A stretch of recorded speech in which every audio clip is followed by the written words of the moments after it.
Everyone, I hope all of you are doing good. तो आज की वीडियो में हम काफ़ी इस वीडियो को कंसाइज रखेंगे और हम बात करेंगे एथीरियम के फ्यूचर ट्रेजेक्ट्री की। और जिस तरह मैंने बात की थी अपनी परसों की वीडियो में, दैट एथीरियम के फाउंडर्स और डेवलपर्स के दरमियान एक लड़ाई है, एक कॉन्फ्लिक्ट चल रहा है। उस कॉन्फ्लिक्ट को भी केटर करेंगे कि आज उस कॉन्फ्लिक्ट के बारे में क्या किया गया है और इसके अगेंस्ट रेजोल्यूशन क्या हुआ है। और आज साथ साथ बात करेंगे बिटकॉइन की फ्यूचर ट्रेजेक्ट्री की और एक न्यू प्लेटफॉर्म की जो कि AI and anime based platform है फॉर ऑल द यूज़र्स जो कि एनीम लवर्स हैं, एनीम एनिमेशन को पसंद करते हैं, यानी एनीम एंड मांगा को पसंद करते हैं। They can actually do go to this platform and even explore it. So let's dive into the video, but before अगर तुम इस वीडियो के डिटेल्स में जाओ या तुम इसको मज़ीद देखो, I request to subscribe, like and leave a comment if you like the video. If you have any question you can also drop here. Also इस वीडियो को एंड तक देखना ताकि तुम कोई इंपॉर्टेंट इन्फॉर्मेशन इसमें मिस मत करो। Let's move ahead. तो अब बात करते हैं एथीरियम की। एथीरियम के बारे में मैंने कहा था दैट एथीरियम के डेवलपर्स की रिसेंटली काफ़ी ज़्यादा फ्यूड थी with its developer Vitalik Buterin या इट्स के फाउंडर विटालिक ब्यूटेरिन के साथ कि वी नीड समबडी जो कि इस स्टेकिंग सिस्टम को या इस नए लीडरशिप को संभाले, बिकॉज रिसेंटली सोलाना ने काफ़ी ज़्यादा अच्छे रिजल्ट्स दिखाए हैं in terms of its network activity, on chain development, recent meme token launch pad. उसके साथ साथ जो सोलाना की रियल वैल्यू है वो काफ़ी ज़्यादा अच्छी हो गई है और उसकी जो रेपुटेशन है और मार्केट विजिबिलिटी है वो भी काफ़ी ज़्यादा इंक्रीज़ कर चुकी है। अब इस चीज़ के साथ साथ हम देखते हैं कि अब एथीरियम ने इस चीज़ को किस तरह कवर किया है। आपके सामने स्क्रीन पर जो है एक स्निपेट आया है रिसेंटली, एक कंपनी का नहीं, एक कंपनी है, एक सिस्टर कंपनी है और एक्सटेंशन है एथीरियम फाउंडेशन की जिसका नाम है एथीरियलाइज। एथीरियलाइज बेसिकली क्या कर रही है? Etherealize is actually trying to make the good image of Ethereum in the market. वो एक एथीरियम को एक अच्छी इमेज देना चाह रहे हैं and they are trying to make Ethereum as competitive to Solana and other good tokens out there, क्योंकि जो Solana की अभी तक recently जितनी भी performance है, it is remarkable as compared to any other token in the market right now. और आपके सामने स्क्रीन पे होगा that they are saying that they are introducing Etherealize. Etherealize एक एक्सटेंशन है एथीरियम टोकन के प्लेटफॉर्म की जो कि बेसिकली सोलाना की इमेज को की तरह एथीरियम की इमेज को भी उस तरह ही ये पॉलिश करेंगे, उसको बेहतर करेंगे, उसको इम्प्रूव करेंगे। और उसके अंदर उन्होंने 3 जो है इसके टेनेंट्स हैं, 3 जो है इन्होंने इसके मार्क्स को या 3 पॉइंट्स को इन्होंने कवर करना है। अब वो 3 पॉइंट्स क्या हैं वो आपके सामने होंगे कि जी इन्होंने TradeFi यूज़र्स को और ETF इशूअर्स को जो है उन्होंने हेल्प आउट करना है। बेसिकली TradeFi क्या है? यानी इस एथीरियलाइज प्लेटफॉर्म के थ्रू आप ट्रेडिंग एंड फाइनेंस को, यानी किस तरह आप डिसेंट्रलाइजेशन और ट्रेडिंग और फाइनेंस को लर्न कर सकते हो, यानी आपको बेसिकली एक गाइडलाइंस प्रोवाइड की जाएंगी। उसके साथ साथ यहाँ पर आपको ETF इशूअर्स, यानी वो लोग जो ETF बाय कर रहे हैं डिफरेंट करेंसीज़ के, जिसमें BTC ETF हो सकते हैं, एथीरियम ETF हो सकते हैं, किसी और करेंसी के ETF भी हो सकते हैं, और ETF इन जनरल क्या होते हैं उसके बारे में भी आपको इसमें एजुकेशनल गाइडलाइंस मिलेंगी। अब बात करते हैं इसके साथ साथ आपको ये पब्लिक, यानी जो कॉमन पीपल हैं या जो जनरल पब्लिक है, उनको एथीरियम के बारे में इंफॉर्मेटिव गाइडलाइंस प्रोवाइड की जाएंगी। जो सेकंड इसका टेनेंट है वो ये है कि इसमें जो है एथीरियम इंट्रोड्यूस करवा रहा है एक इंस्टीट्यूशंस को भी अपने पास लेके आना चाह रहा है। By institutions it means banks, ताकि बैंक्स एथीरियम की जो लेयर है या एथीरियम की जो ब्लॉकचेन है उसको ज़्यादा से ज़्यादा यूज़ करें, यानी ये प्रोडक्ट को बेहतर एक मार्केट एक्सपेंशन देना चाह रहे हैं। जो थर्ड इसका आउटफोल्ड है वो ये है कि वॉल स्ट्रीट, यानी वॉल स्ट्रीट में जहाँ सबसे ज़्यादा मार्केट की बाइंग एंड सेलिंग होती है, इन्वेस्टमेंट्स होती हैं, वहाँ के इन्वेस्टर्स को एथीरियम की तरफ लेके आया जाना चाहिए।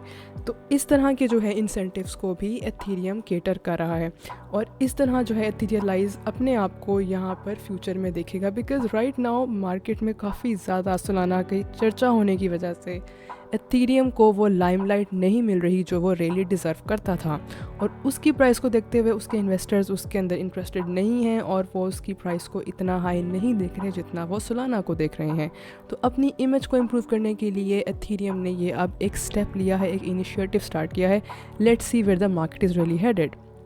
अब उसके अलावा एक आज की बात कर लेते हैं, एक और अच्छी न्यूज़ की, एक प्लेटफॉर्म की जिसके बारे में मैंने स्टार्ट में बात की थी कि we are seeing Trump and Melania token जिसके पास अभी सिर्फ 6 to 7 डेज़ में 500 प्लस न्यू वॉलेट एड्रेसेस आए हैं, यानी 500 प्लस लोगों ने 500,000 प्लस यानी 5 लाख प्लस लोगों ने इसके अंदर इन्वेस्टमेंट की है।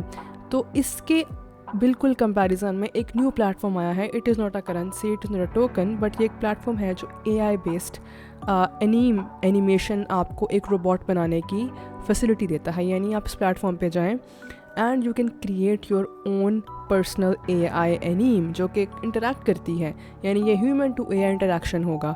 तो आप जा सकते हैं, ये एक कंपनी है, इसका नाम है सोलमेट, और इस सोलमेट ने अपने इस प्रोजेक्ट का नाम रखा है मोमेट।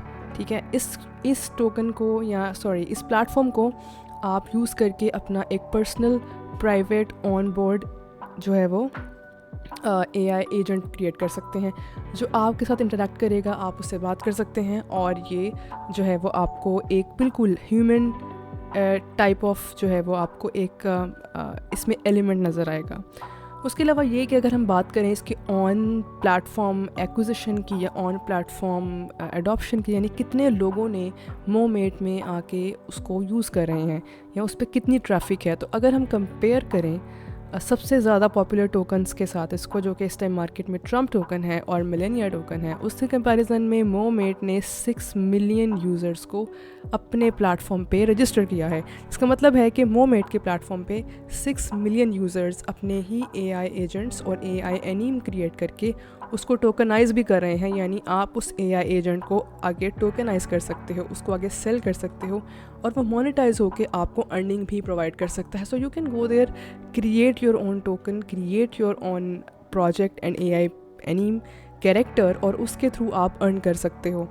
तो ये ऑल द थोड़ी सी डिफरेंट मार्केट है, हम इसको ओनली फैंस का टाइप का मॉडल कह सकते हैं, but not exactly that, because इसमें जो है थोड़ा बहुत एलिमेंट न्यूडिटी का भी आ जाता है और थोड़ा बहुत एलिमेंट फ्रीडम ऑफ एक्सप्रेशन का भी आ जाता है। लेकिन let's see where it is really headed.